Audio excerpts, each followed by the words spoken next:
అండి, welcome back to rupees kitchen. ఈరోజు మన కిచెన్లో అరటికాయ ముద్ద కూర అండి. సో దాని తయారీ విధానం చూద్దామా. ముందుగా 2 అరటికాయ హాఫ్గా కట్ చేసేసుకొని కొంచెం వాటర్లో ఉప్పు వేసేసుకొని బాయిల్ చేసేసుకోవాలండి. బాయిల్ చేసేసుకొని ఇలా కొంచెం పీసెస్గా పెట్టేసుకోవాలండి. మరి మెత్తగా స్మాష్ చేయొద్దు, కొంచెం పీసెస్గా ఉండాలండి. దీనికి ఒక మీడియం సైజ్ ఉల్లిపాయ అండి, దీంట్లోనే ఒక 1/2 ఇంచ్ అల్లము, కారంకి తగినంత పచ్చిమిర్చి నేను దీంట్లోనే వేసేస్తున్నాను.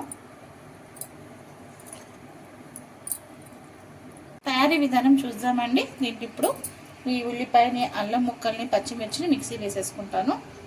ఒక ప్యాన్ పెట్టుకొని కడాయి పెట్టుకొని దాంట్లో ఒక 2 టేబుల్ స్పూన్ ఆఫ్ ఆయిల్ వేసేసుకొని ఆవాలు జీలకర్ర వేసేసుకోవాలండి. పోపు, ఎండుమిరపకాయలు, మినప్పప్పు, శనగపప్పు 1/2 స్పూన్ వేసేసుకోవాలి. ఇది కొంచెం ఫ్రై అయ్యాక మనం మిక్సీకి వేసి పెట్టుకున్న ఉల్లిపాయ, అల్లము, పచ్చిమిర్చి పేస్ట్ కూడా వేసేసుకోవాలి. ఇలా మనం మిక్సీకి వేసి పెట్టుకున్న పేస్ట్ని ఫ్రై చేసుకోవాలండి. ఒక 10 మినిట్స్ బాగా ఫ్రై చేసుకోవాలి. ఒక 1/2 స్పూన్ పసుపు, కొంచెం ఇంగువ వేసేసుకొని ఫ్రై చేసుకోవాలి. బాగా ఫ్రై చేసుకున్న తర్వాత టోటల్లీ మనం మిక్సీకి వేసుకున్న పేస్ట్ పచ్చి స్మెల్ పోయే వరకు బాగా ఫ్రై చేసుకోవాలండి. ఇలా ఆయిల్ అంతా వచ్చేస్తే ఆనియన్ మంచిగా పేస్ట్ ఫ్రై అయిపోయినట్టు. ఇప్పుడు మనం అరటికాయని వేసేసుకుందామండి. ఉడికొచ్చి పెట్టుకున్న అరటికాయలు వేసేసుకున్నాం. దీంట్లోనే కరివేపాకు కూడా వేసేసాను. అరటికాయ వేసుకున్న తర్వాత సాల్ట్ ఎక్కడ వేయలేదండి, ఇప్పుడే వేస్తున్నాను. స్టార్టింగ్లో కొంచెం అరటికాయ ఉడికించినప్పుడు వేసానంటే మళ్ళీ ఇప్పుడే వేస్తున్నాను.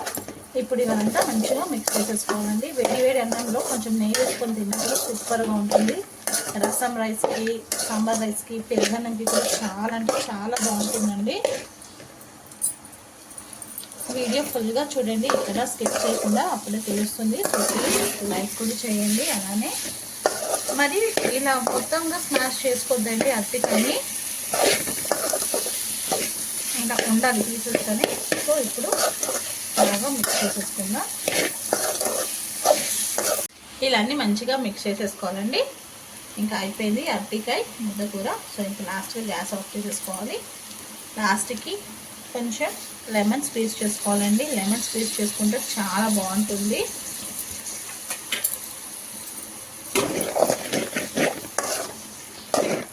ఇంకా మనం డిష్ అవుట్ చేసుకుందాం. ఏ రెసిపీ అయినా లవ్తో కేర్తో చేస్తే సింపుల్ రెసిపీ కూడా సూపర్ రెసిపీ అవుతుందండి. ఒకసారి మీరు కూడా ఇలా ట్రై చేయండి. అయిపోయిందండి అరటికాయ ముద్ద కూర. చాలా ఈజీగా సింపుల్గా అయిపోయే రెసిపీ అండి. సో ఇంకెందుకండి లేట్, మీకు కూడా నచ్చినట్టయితే మీరు కూడా ఒకసారి డెఫినెట్గా ట్రై చేయండి. నచ్చితే లైక్ చేయండి, షేర్ చేయండి. కొత్తగా ఉన్న మన ఛానల్ని చూస్తే సబ్స్క్రైబ్ చేసుకోండి. ప్లీజ్ వీడియో ఫుల్గా చూసి లైక్ చేసి కమెంట్ చేయండి. మీ యొక్క లైక్ నా వీడియో ఇంకొక వరకు రీచ్ అవుతుంది. మీ రూపీస్ కిచెన్.